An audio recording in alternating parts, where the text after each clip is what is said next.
Heroes Awareness Podcast, a place where we collect stories and circulate life-changing wisdom. I'm your host, Asher, and our guest today is Melissa and Gregory. And today's theme is around first-time experiences, and we all get to share a bit about some of the first-time experience we've had in the past that have really transformed our life, changed our lives that we want to share with other people so they can see the same value in their own stories. So we're going to start off with Melissa, if you don't mind sharing a bit about you, what you specialize in, where you're hailing from, how you adding value to the world, and who you've been a hero to. And we do the same for Greg. And we get to chat today. Wonderful. First of all, thanks for having me, Asher. I'm really excited to be here. I'm coming from Kingston, New York, upstate. I'm a depth psychologist and a best-selling author. I usually try to explain depth psychology briefly because when I say it, a lot of people think I'm saying death when I'm saying depth. Ah, So depth psychology, we basically are one of the many psychologies that values a hidden part of mind. We call it the unconscious. I work with people to help them tap into this part of themselves that's really difficult to see, to understand. And we do that in a variety of creative ways. One of my favorite ways to work with people is actually through the analysis of dreams and fairy tales. Because we can look at fairy tales and find different narratives and stories that speak to us that can help us to reconcile our past, to deal with trauma, to deal with just different types of circumstances that may not have closure or an ending. So working with stories and storytelling fairy tales is one of my favorite ways to help support people. I'm also a hypnotherapist. I've been doing that work for over 20 years as well, which is part of the going into the unconscious, working with the hidden part of the mind, and helping people not be so afraid of the dark. It's one of my favorite things. So I would say do you want me to jump into the first now, or do you want me to oh, wait? we can put a pin in that and come back to Let's it. put it on. Okay. All right. Thank you so much, Melissa. We got to talk today because I like we said dreams and fairy tale. Like we get to tell the tale in proper detail today because my interest around some of those things is what you mentioned too. So thank you for sharing. And Greg, if you don't mind telling us where you're hailing from, where you specialize in, how you adding value to the world, and who you've been a hero to. Yeah. I'm honored to be here, Asher. Thank you. Um, my name is Gregory Meadows. I'm a life coach and a parent facilitator. So what I do is I work with adolescents 12 and up to help reconnect them to their parents. And so a lot of times parents will come to me and say, just fix my kid. They're the Mm, problem, which we know from family systems work.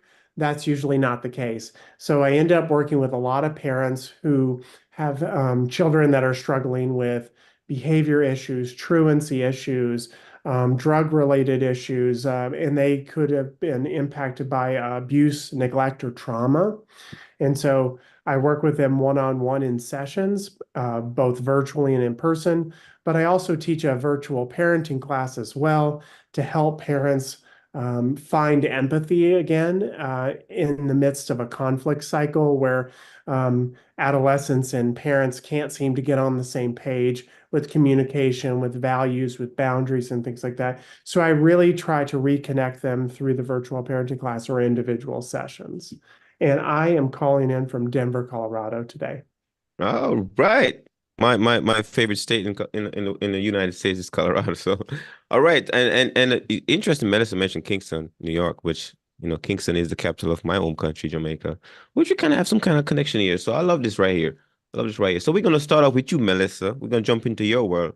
If you want to jump into the space of your first time experience, you want to start with to share with the world. If you had to have a conversation with somebody around your first time experience, which experience would that be that you would share first? I wrote a list and I was kind of sitting with this because I love this idea of exploring a first. So I'm going to go with the first one that kind of jumped out to me. This is something that I actually felt was a really bizarre, quirky sort of a behavior that I had. And what it was is essentially I was obsessed with other people's basements. And so all I wanted to do was go over people's houses, like my friends or family members. I didn't have a basement. I never had a basement in my life. And so I would start by, going over to a relative's house and going down the steps, and the East Coast basements are very different than lots of other parts of the country. That's like old stone moss, like they were back in the day, very damp and dark. But I wasn't afraid of that. I actually thought it was like a magical, enchanting sort of a thing. And I just wanted to go down the steps and see what was in all these like mysterious places that people have beneath their homes.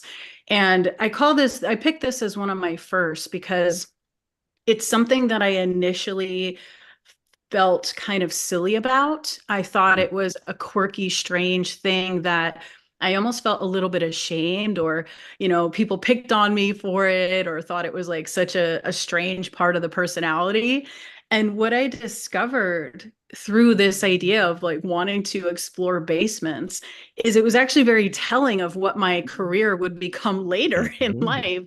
And when I started to study the unconscious and the different parts of the psyche, and I remember a story one time where we're talking about the building of, let's say, the structure of a house and how it can mirror the psyche, and how the basement is the unconscious hidden part of the home and also of the mind. And after that, when I sort of connected with that idea, I realized that this bizarre thing was actually like an asset to me, or a creative form. And I learned to appreciate it instead of feeling silly, or, like there was something wrong, because I tend to also be drawn to some of the more mysterious and darker parts of life and the personality. And it actually has served me very well to have this quality, this sort of curiosity to want to know like what's in there, what's under there. Mhm. But that was the first that came to me to share, because it was something that I feel like I was able to transform within my own mind of how I approached it, and how I felt about myself when it came to this sort of unique thing that became a quality that now I appreciate. Mm. No, that's very powerful and interesting. And when he was, something, one of my big thing is around, like, I call them spams, like similes, parables, analogies, and metaphors. And oftentimes you can always find ways to kind of compare things in your life to certain things. You're like, oh my God, that's such a good metaphor now for my life. So thinking back to your own journey, the basement itself, and going into that subconscious place of your mind, I love how you frame that, by the way. I really love it. And I was wondering over there on your side of the house, Greg, you was kind of, showing some animation there. I was wondering how did that connect for you when she was talking about her first Hmm. time experience? Yeah, yeah. So I believe that the universe or God, creator, they speak to us in the dialect of our soul. Mm, So depending on where we come from, our culture, our family history, um, the universe does speak to us in ways that we will understand. Maybe not right at the beginning, but definitely later on. So like for example, like maybe if you grew up in a Native American culture, animals mm, have a spiritual significance, right? And we might see an eagle, and that eagle represents, transition to a new chapter in our lives and things like that. mhm. So I'm not surprised that as a child, uh, that she had a fascination with basements, right? And then she grew into that, and I have my own similar story in my own way too. So. Mm. What are your first? What one are your first that you want to share? So one of my first, and this is kind of going along kind of a similar line. My very first client was a 15-year-old male whose mom came to me and told me that her son says that he sees ghosts. Mm, And she couldn't reconcile. She's like, I don't know whether to believe him. Is it true? Are ghosts real? All that sort of things. And so my job was to help them kind of, well, basically to help mother understand the child, right? Whether mhm, it's true or not true, how can how can they be on the same page and things like that? And I met this young man, and for all intents and purposes, and I've been in the field a long time, so I can kind of tell when someone is making things up or embellishing and things like that. And he was the most functional, level-headed 15-year-old who told me, he's like, I literally see ghosts in the middle of my classroom, walking through. I'll see them going down the hall, things like that. And he had been evaluated for, schizoaffective, any sort of hallucinations, and he'd passed all those tests. Mhm. And so I ended up helping this family sort of reconnect and understand that, like, he actually may see ghosts. Mhm. And so it kind of presented it was a very unique first client that I had in working with adolescents. Hmm. I think I'm curious a bit now to dig into that part of the story. because Yeah. because here's the thing. I've met people that are clairvoyant, people that are just like just sort they have different experiences, and all of us want our experiences of reality to be true. Like all of us want it to be. Yeah. And sometimes when people don't believe us because they don't have that experience, that we think, oh, this person is crazy. But actually, they're seeing something else we're not seeing. Like, how are they seeing it? So I'm curious to know, how do you get that person, the parents to connect with the son, or the son to connect with his reality? Well, it's not rocket science, and maybe it's a little bit nuanced, right? Mhm. So regardless of whether it's true or not, this is his perception of reality. And Mhm. so honoring that, regardless of whether it's true or not, and also 2 years from now, he may not see ghosts anymore. He may have sort of outgrown it, or may have shifted his experience where he says, I don't really see them anymore, that sort of thing.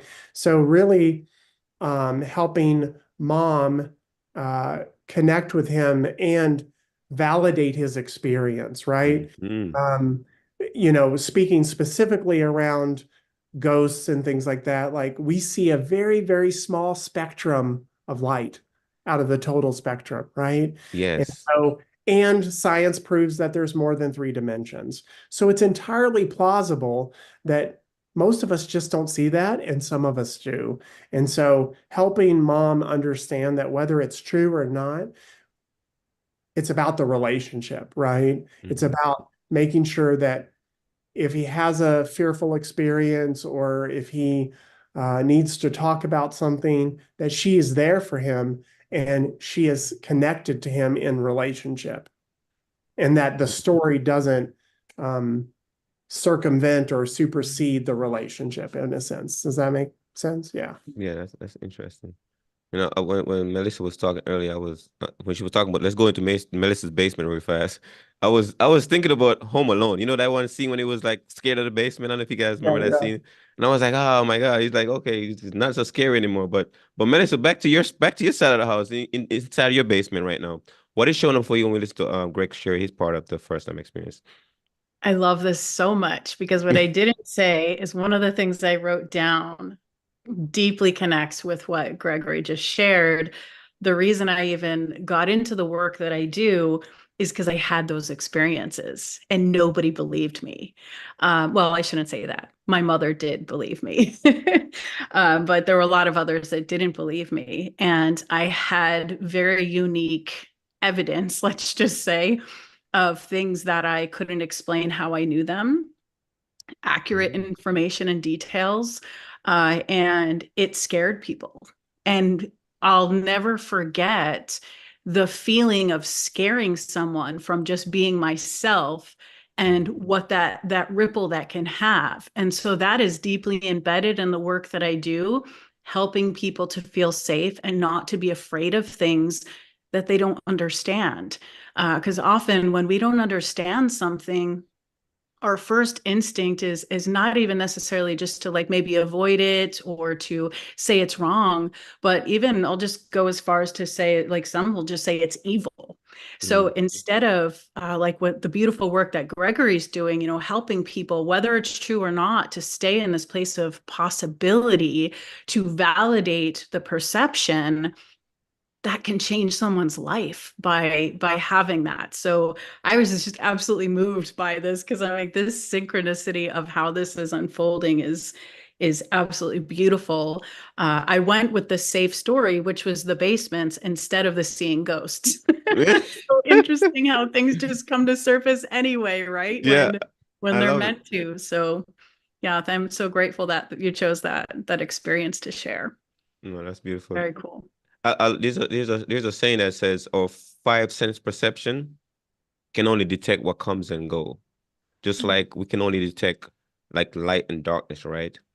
But then Mhm. like air that is constantly present, our five sense perception cannot detect it, meaning that we can't see it because it's never leave. It doesn't go anywhere. It's always here.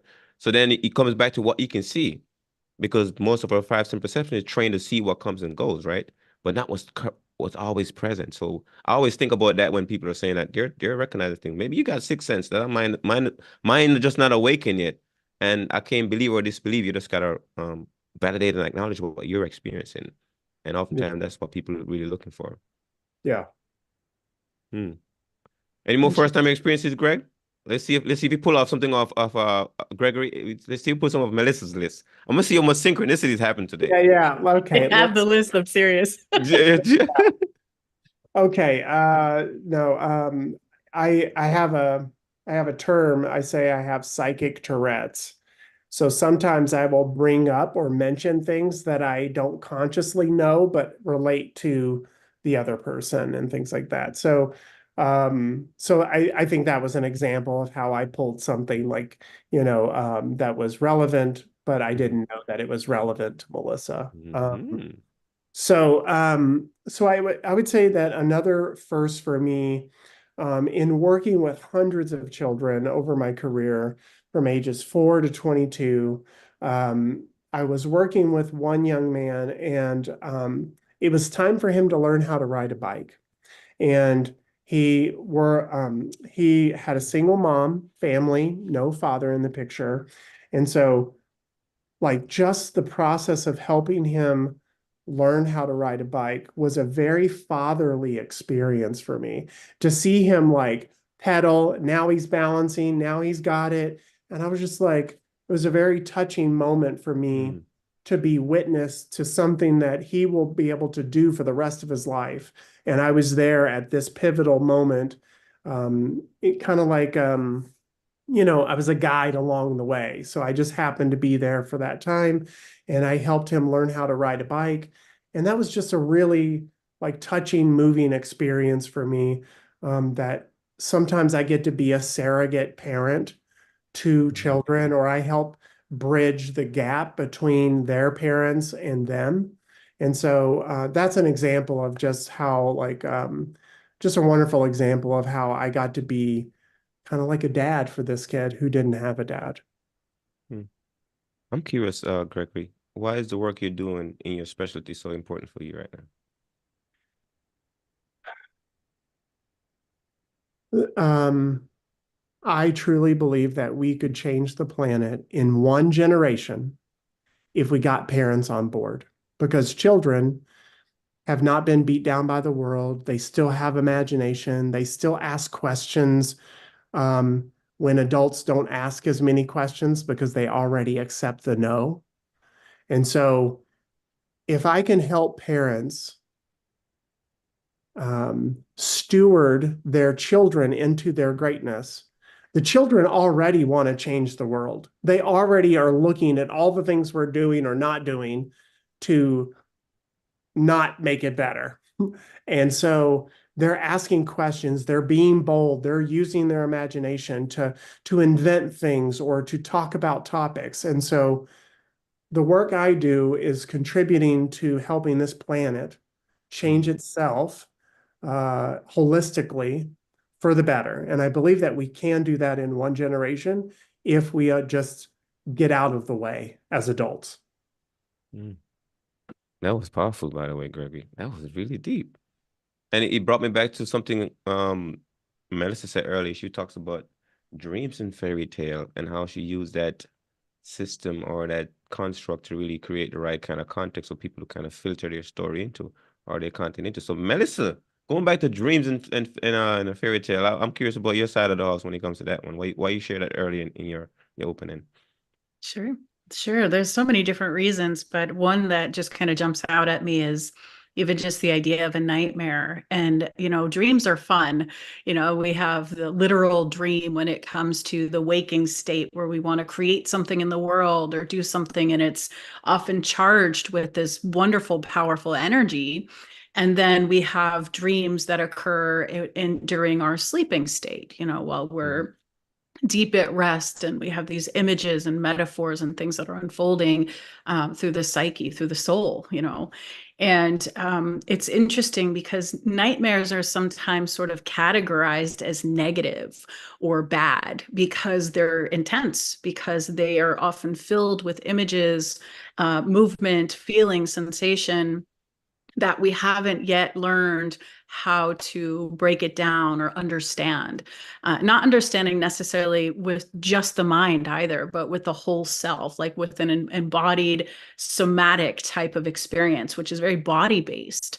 And so what I've learned with just the nightmare dream side of things is that often we're being chased, we're being hunted, we're running from something. And sometimes if we just stop and let ourselves be chased by whatever it is that's coming after us, it might actually be another type of dream that turns on its head. I've worked with people who have had nightmares only to think starting out that it was going to be a trauma or something else that was trying to catch up with them. And of course, absolutely, that is possible. And that is something that happens. And sometimes it's a neglected dream from the waking state that they're not giving enough attention to, a desire of their heart that's saying, when are you going to pay attention to me? And through this dream state, it can take on this ugly form, this giant monstrous thing to get our attention, because during the day while we're awake, many of us are overwhelmed. We're running around, we're consumed, we're inundated with media, with life, with things happening, that we aren't necessarily paying attention to the subtlety of intuition, of instinct, of our deeper desires and dreams. And so they will show up in a way where it can reach us, and that might just present as a nightmare. So even just something as complicated and simple as that, to think about a nightmare being something unexpressed that wants to emerge from the depth of the mind to reach consciousness, which is basically when our ego, the part of the psyche, lets us kind of see something or understand it. That's when we have like an aha moment or an insight. And I've seen fairy tales, dreams, nightmares produce these types of things when the individual, the client, the student has a willingness or an open heart to see it. So there's just something really beautiful about even working with resistance and softening our resistance toward ideas, things that we label as positive or negative, dark or light, and kind of becoming more curious. So for me, all of this kind of comes back to wonder, keeping the imagination alive and allowing that to be a really giving it more space in our lives than we currently do when we're busy and distracted. And, just a lot of us are just trying to get through the day. It's like, who has time for wonder? Yet wonder and imagination can actually provide insight, tools, solutions. So it's just a whole other world that I'm really passionate about. And I've seen it work for people in a way where it almost looks like miraculous, when really they just stopped running from the nightmare or turned and faced the thing that they were too afraid to look at. And I just think it's the most beautiful thing to witness. Hmm. You're speaking to the child in me right now. And you mentioned to stop running from the nightmare. So I'm gonna share a story with you. So most of my life, I've run away from the snakes in my dream. Like since I was a kid, snakes always been following me around in my dream, like sometime every night, and it felt like a nightmare because I'm scared of snake. I mean, I used to watch them on the TV, just kind of because I'm fascinated by snakes too. But then they're always in my dreams. So and it's scary sometimes. So what I ended up in my adult life, I was just having, because I was tying snakes. Plus, then I was in the military, so I had a lot of nightmares for a while, right? So for me to really kind of shut that off, I went into what I call like sleep deprivation, sleep exhaustion. So I used to overhydrate myself before I go to sleep at night. And I would only stay down for like 3, 4 hours and I'm up again. But that becomes a habit over time because I'm running from the snake. So he was talking about the person that is running from certain things. And I was talking to a couple of friends recently and was like, Asher, time for you to face the snake in your dreams. Mm. And then I'm like, okay, maybe it's time I'm gonna see what this really mean. We talking about like, similes, parables, analogy, metaphor. Metaphorically, I don't know what this really means, but I'm looking into it now because I'm realizing that, something else happening in my dream that I need to face. Or those things that feel like nightmares. So, but thank you for getting in the basement a little bit there, Melissa. I felt you. Yes. Yeah. Yes. Thank What other you. I first do you have on your list? I'm What other sorry. first? Go ahead, go ahead. Oh no, just I was saying I have a lot of snake dreams too. Oh, you And do? yeah, and I used to be afraid of them until I realized that for me, because they're all different, all our dreams, our images are all different, even if there is a connecting sort of energy or symbolism, that it can be very unique to you and what you're experiencing. But for me, it was a signal that there was something going on in my instincts, in my instinctual life that needed for me to tend to it. So it might be an intuition I wasn't listening to, a pattern that I saw kind of reemerging in my life, but maybe wasn't really paying enough attention to it. But anytime a snake appears in my dream now that I've done so much work on it, it's now more of a support to say, hey, the situation that you're in right now, just look closely. That doesn't mean there has to be danger or anything crazy, but maybe there's a detail there that I glossed over. And so when it shows up, I look closely at my life, what's happening. And if it's a contract I'm signing or a conversation I have to have that's difficult, I become more mindful.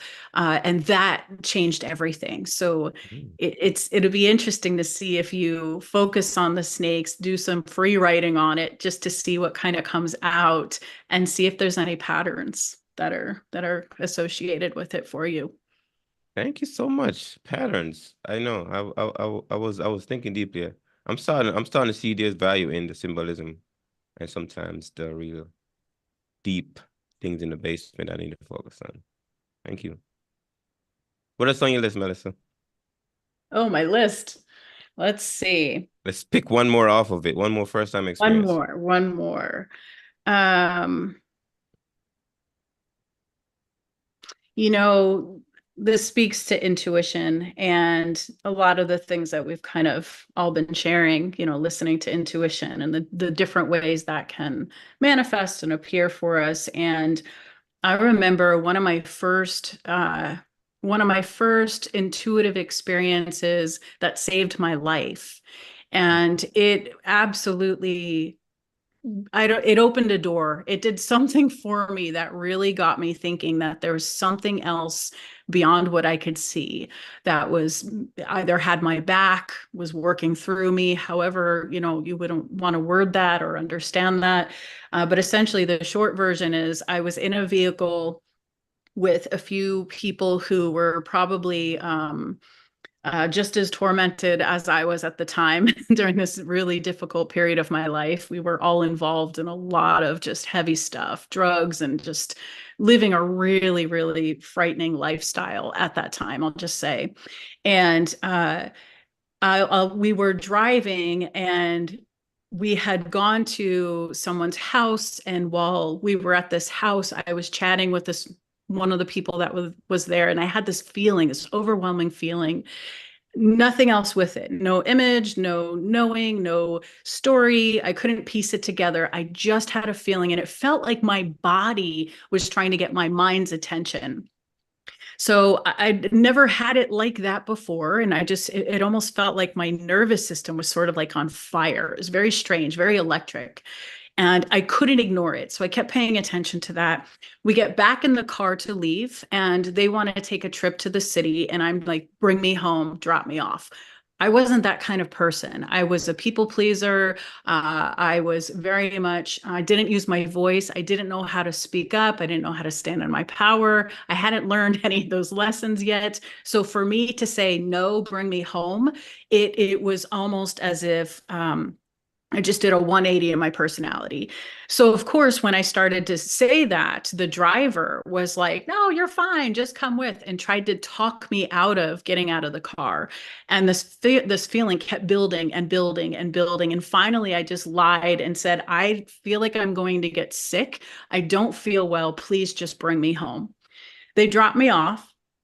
They leave. About a week later, I have a police officer at my door wanting to ask questions. And I come to find out that where we were with the house that we had stopped at, apparently there were weapons and they were stolen. And then what was happening is those individuals were taking them to sell them for drugs. I had no idea any of this was going on. I had no idea that I was sort of almost being used in a strange way to be a distraction. I had no clue at all, except for this feeling that I couldn't explain, because they were extremely manipulative and good at, their game and what they were doing. I was very naive. I think I was about 17 years old. And so intuition, instinct, following your gut, like I didn't really know the depth of those kind of experiences. And out of the four of us that were in that car, two of them passed before we were even 25 years of age. And so it opened my eyes to whatever this feeling is, and trusting that something has my back. And I learned then from that point on how to cultivate that part of me, how to listen to that part of me, how to really train myself to, as much as I could, to draw that out more and more, and help others also trust themselves in that way, especially like we're all talking about here, when you can't see something, when you don't know why, when you don't have this perfectly laid out plan that's telling you why you should listen to this thing you can't see. And yet I have no doubt that it saved me from who knows what kind of turmoil. And it's not the only time, and it's only gotten more intense.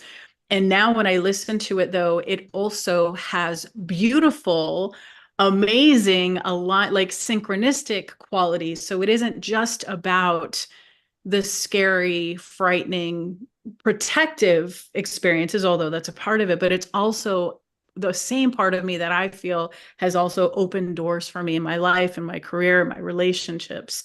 But that first, I can tap right back into that fear in an instant. It was so visceral. And I think that was necessary, because to be honest, I might not have listened if I didn't have that much of a physical reaction to the situation. That's incredible. Oh my God. Thank you so much, Melissa. Gregory, you listen to Melissa's storyline just now. I'm curious to know what shows up in your thought universe just now, or in your system. I feel like Melissa and I should talk offline, because we're both in the sort of intuitive helping field and things like that, and kind of can see the deeper layers and the subtext, right? Like snakes and basements and all sorts of symbolism or messages and things like that. But yeah, I've had those experiences myself, just where I kind of just knew something unexplainable, things like that. I just happened to be at a doctor's office when I was a kid, and this was in the middle of summer in the South. So we're talking like 80% humidity. It's 90 degrees. And a mom accidentally locked her child in the car.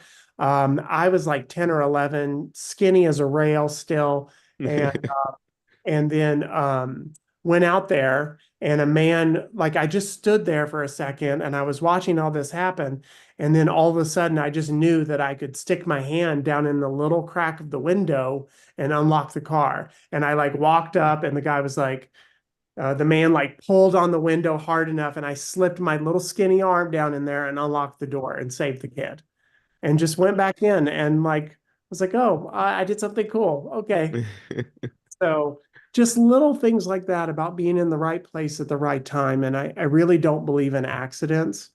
I think the universe is divinely organized, even to such a high degree that we can't even perceive and conceive of all how divinely intricate it is. And so I really resonate with Melissa's story. Wow, that was powerful. Thank you both for really syncing up today and really kind of extending this energy. We just really think, I say we think further on the road just now on whatever we thought we was going to talk about today. So I appreciate you guys popping in here. And we're going to wrap up a bit. And I got to ask a couple questions before we kind of close out. So, Greg, if somebody hear your story right now and just really felt connected to you and would love to work with you, how could they do that? Yeah, they can email me at gregory@walkingmeadows.com. I'm on Facebook, Walking Meadows, and Instagram, so they can reach out to me through either any of those mediums. Mm-hmm. Same question for you, Melissa. They heard you today and they felt you deeply as well. And were like, okay, how can I work with Melissa? How can they work with you? Sure. You can email me, melissa@melissacorter.com. You can also visit my website, melissacorter.com, and same Facebook, Instagram, melissakimcorter.com, or yeah, Melissa Kim Corter for any of those as well. Oh, powerful. Another question. So what is your biggest takeaway from this conversation today, Melissa? Oh, just, listening to you both share and then having the opportunity to share with you. It's just the affirmation for me that, like, just Gregory just shared it. We're deeply connected. There's so much happening. I really do believe in this greater organizing principle as well, whatever that is, right? However we want to call that or label that. And there's just something so incredible about the alignment of things when they come together. And my favorite thing about this is that sense of awe. It's like, I love that no matter how much work we do and how much you read about these things or how many of these incredible experiences you have, that still happens, that we can still feel awe over something. I love that. And I don't ever want to stop feeling that sense of wonder and awe when things align and there's evidence like this, people coming together and sharing their stories and their work. And I just feel honored and very grateful to be here today. So thank you. Thank you. Same question for you, Gregory. What is your biggest takeaway? I believe in the power of synchronicity, and I feel that the universe nudges us exactly where we need to be. We are watching the podcast that we're meant to watch. We're, looking at the Instagram account that we're supposed to. And so I believe that if we honor those little nudges, we will make the next right step. And so that's my big takeaway from today's podcast. Perfect. And last closing question for both of you. What is that one thing or two thing when people do drive you crazy? I'm gonna start with you, Greg, if you don't mind sharing. What is that one thing or two thing when people do drive you crazy? What is the one or two things that drive me crazy? I think I am challenged when parents think that they don't have an impact on their children. And they don't see the impact on them. So that's what I would say. That's challenging for me. What about you, Melissa? One thing or two thing when people do drive you crazy? Oh, the first thing that comes to mind is just wanting to kind of skate on the surface of things. It's I have a really hard time talking like just about the weather or I mean it's great, it's fine. It's just I really love having deeper conversations like we've had here today. So I struggle a little bit when I sense either myself or someone else just slipping into that kind of safety of like, let's keep it light or let's keep it easy. And there's a part of me that's like, no, I don't want to do that. So yeah, it's a little bit of a thing, I think. Anything else? I struggle a little with closed-mindedness. Which is, I think it's a similar, similar, probably the other side of the coin with that. But like Gregory said, and Asher, you've said it too, there's just so much we don't know, we can't see. And the idea that we're limited by just what our eyes can see. There's something about that just sort of feels very constricting. Yeah, and I feel like there's so much magic in the expansion of things. So yeah, those two I think are my top two. Wow. Well, I have to say this was a very, very deep conversation, had a lot of depth, had a lot of really good content today. I appreciate you guys sharing your story, sharing your journey. Really, really felt you today. And for the folks that are listening, you just had an incredible conversation with Melissa and Gregory about their own story, their own journey, how they see the world, how they adding value to the world, who they've been a hero to. Could be somebody just like you if you're listening and want to connect. So I appreciate everyone for listening. And with that, tune into Pandora's Awareness Podcast, a place where we collect stories and circulate life-changing wisdom. And with that, make it an awesome day.